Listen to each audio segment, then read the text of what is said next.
Pour progresser, vous connaissez la formule. Il faut 1. S'entraîner efficacement et 2. Récupérer correctement. Pour votre entraînement, le campus s'occupe de tout. Mais quand on veut bien faire les choses, on sait qu'on peut aller un peu plus loin que ça. C'est dans ce but que certains coureurs utilisent les étirements. Et ça tombe bien parce que les étirements, c'est le sujet du jour. On a demandé aux coureurs du campus pourquoi et comment ils s'étirent, ou à l'inverse, pourquoi ils ne le font pas. Alors les étirements avant, pendant, après, jamais, c'est le sujet de ce grand débat.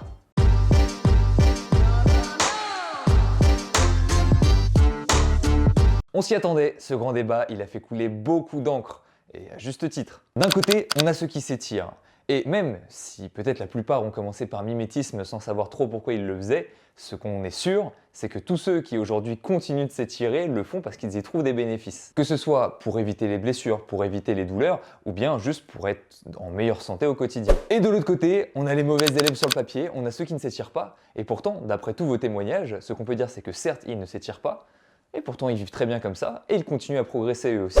Vous avez été nombreux à le souligner dans vos témoignages, et vous aviez tous raison, la réalité, c'est que ça dépend de chacun.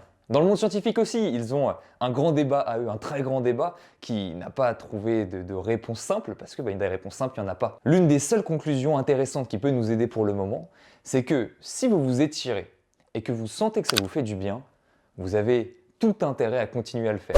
Et à l'inverse, si vous ne vous étirez jamais et que ça ne vous a jamais posé problème, ou bien si vous avez essayé et que vous n'avez vu aucune différence, à ce moment-là, il est très probable que vous étirer ne vous apporte pas grand-chose. Dans tous les cas, votre progression n'en sera pas forcément limitée. Vous l'aurez compris, dans ce débat, il y a deux groupes, mais ils ne s'opposent pas, tout le monde a un peu raison. Et pour expliquer ça, on va rentrer dans une question qui est primordiale quand on parle d'étirement, c'est pourquoi est-ce qu'on s'étire ?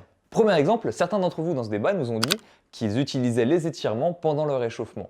Et ils ont raison parce que les étirements, et plus précisément les étirements dynamiques, sont tout indiqués pour compléter, pour avoir un bon échauffement. Mais il existe plein d'autres méthodes d'échauffement qui peuvent très bien remplacer les étirements dynamiques. Le plus important, ce n'est pas la méthode, c'est de s'échauffer.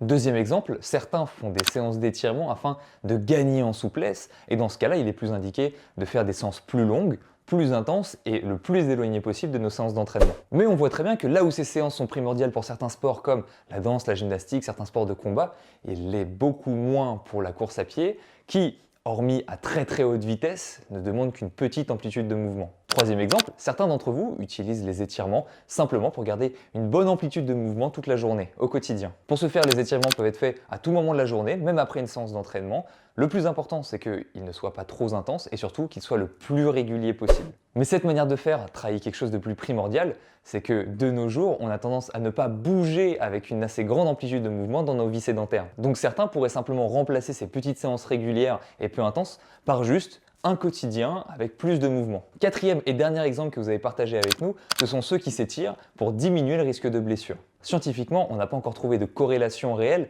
entre le fait de s'étirer et la diminution du risque de blessure. C'est pour ça que parmi vous, il y a plein de coureurs qui ne s'étirent pas et qui pourtant se portent très bien. Cependant, comme je vous l'ai dit tout à l'heure, votre sensation prime toujours. Si vous vous étirez et que vous sentez que ça vous fait du bien et que vous avez l'impression que ça vous évite de vous blesser, continuez, vous avez raison. Ce qu'il faut retenir cependant, c'est que le manque de mobilité à lui seul est rarement un facteur unique de blessure.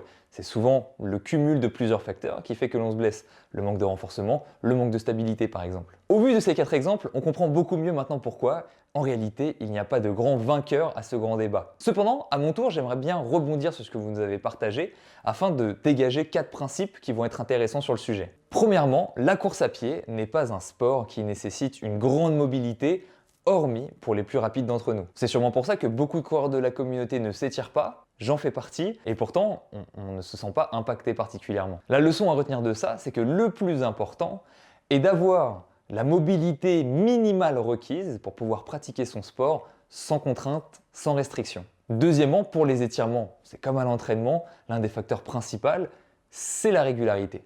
Et pour vous aider à vous y mettre, la clé, ça va être de mettre en place des habitudes. Et certains d'entre vous s'en sont rendus compte, que ce soit le matin, devant la télé, sous la douche. Il existe plein de moments dans la journée où c'est plus simple de mêler l'utile à l'agréable pour gagner du temps. Cependant, même si pour ces personnes, ça paraît tout à fait logique de s'étirer à ce moment-là, n'oubliez pas que ancrer une habitude, ça prend du temps et qu'en attendant, vous allez perdre de l'énergie. Mais bon, tout se mérite. Troisièmement, au-delà de l'aspect performance en course à pied, l'une des raisons principales pour laquelle vous vous étirez, ça reste quand même la santé. Et vous avez tout à fait raison parce qu'il est primordial dans nos vies sédentaires de conserver une mobilité minimale pour chacune de nos articulations. Par mobilité, j'entends l'amplitude de chaque articulation pendant le mouvement.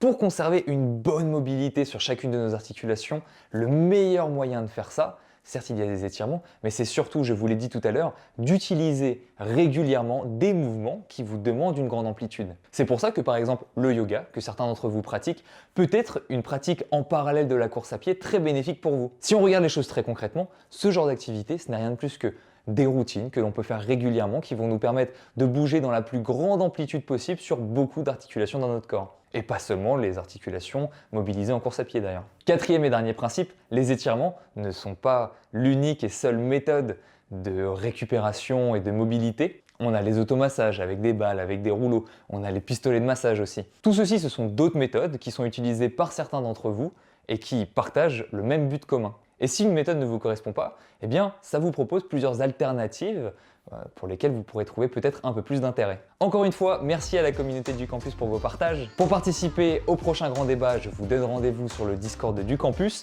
Sinon, vous pouvez continuer ce débat en commentaire. Sur ce, on se donne rendez-vous pour le prochain épisode du grand débat.